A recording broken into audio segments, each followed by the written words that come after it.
জারিফ আর জিদানের সমবয়সী বন্ধু কোথায় পেয়ে গেলাম আর সবাইকে নিয়ে কোথায় গিয়েছিলাম কি কি করেছিলাম সেটা নিয়ে থাকছে আজকের ভিডিওটা। তো চলার দেরি করে ভিডিওতে চলে যাওয়া যাক।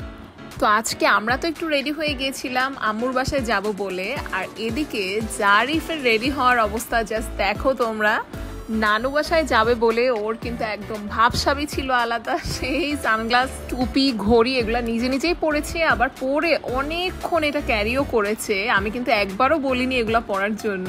তারপর দুই ভাই রেডি হয়ে তো খেলা শুরু করে দিল মাশাল্লাহ। জিদান এখন একটু বড় হওয়ার পরে ভালোই এনজয় করে সবকিছু।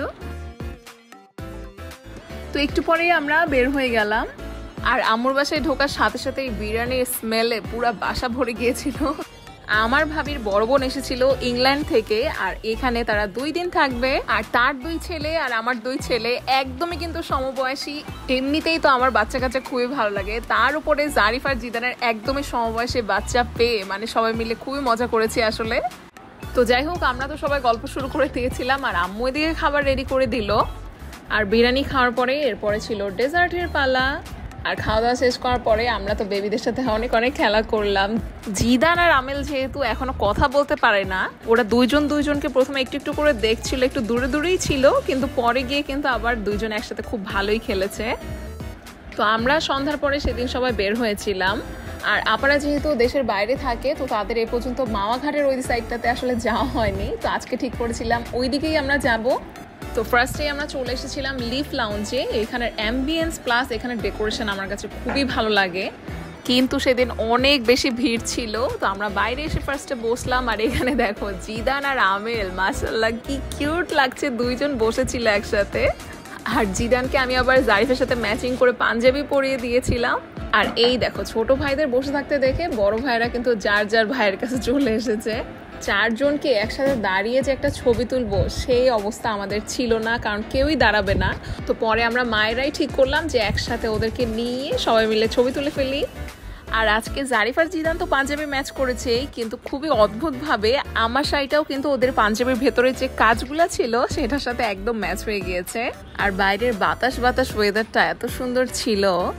আর এতদিন পর যেহেতু মাওয়াতে আসলাম, তো ইলিশ মাছ ভাজা তো আমাদের খেতেই হবে, সাথে ছিল বেশ কয়েক রকমের ভর্তা। কিন্তু এখন ওদের খাবারের কোয়ালিটি আগের তুলনায় অনেকটাই নষ্ট হয়ে গিয়েছে আসলে। তো পরদিন সকালে ঘুম ভাঙার পরে দেখি বাইরে জোরে সোরে একদম বৃষ্টি হচ্ছিল। তারপর বাচ্চারা যখন সবাই ঘুম থেকে উঠে গেল, তখন তো সবার খেলাধুলা শুরু হয়ে গেল।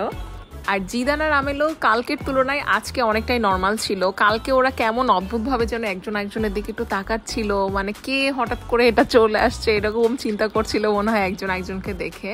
আর জারিফ এদিকে খুব খুশি ছিল যে জিদানের মতো সে আরেকটা বেবিকে পেয়েছে। আর আসলানের সাথে তো জারিফের খেলাধুলা চলছিল, সব কিছু শেয়ার করছিল সে আসলানের সাথে। আবার একটু পরপর দুষ্টুমিও চলছিল। আর আসলান না বাংলাদেশে আসলে ও খাওয়া দাওয়া সব বাদ দিয়ে দেয়, তো ওকে সামনে দেখিয়ে জারিফকে দিয়ে ফ্রুট খাওয়াচ্ছিলাম যাতে আসলানও সেটা দেখে দেখে খায়। কিন্তু আসলান বাদে বাকি 3টা বাচ্চাই ফ্রুট খেয়েছিল মাশাআল্লাহ, কিন্তু ওকেই আমরা খাওয়াতে পারিনি তখন। আর জিদান আর আমেলের বন্ধুত্ব হওয়াতে একটু টাইম লাগলেও লাস্ট পর্যন্ত কিন্তু হয়েই গিয়েছিল। এই যে এখানে বসে বসে দুইজন মিলে খেলা করছিল। কিন্তু এখনো যেহেতু ওরা ওদের মনের কথাটা নিজের মুখ দিয়ে বলতে পারে না, তো ওদের ক্ষেত্রে হয় কি খেলার সময় ওরা হাত দিয়েই বোঝায় অথবা চোখ দিয়ে দেখিয়ে দেয়। আর কোনো কিছু ভালো না লাগলে বা ডিস্টার্ব ফিল করলে কান্নাকাটি করবে, এটাই তো ওদের মেইন অস্ত্র আর কি। তো এখানে যেহেতু দুইজন খুব সুন্দর চুপচাপ করে খেলছিল, তো তার মানে বোঝা যাচ্ছিল যে এনজয় করছে। আসলে বাচ্চাদের যারা পছন্দ করে, বাচ্চাদের সব রকমের অ্যাক্টিভিটিস দেখতেই আসলে ভালো লাগে। তো আমার আজকের ভিডিওটা কেমন লাগলো সেটা আমাকে অবশ্যই কমেন্টে জানিও। আর ইনশাল্লাহ নেক্সট ভিডিওতে 4 বেবি নিয়ে আমরা আরো কি করলাম সেটা তোমাদেরকে শেয়ার করব। আর আজকের ভিডিওটা কেমন লাগলো সেটা কিন্তু কমেন্টে জানিও। আল্লাহ হাফেজ।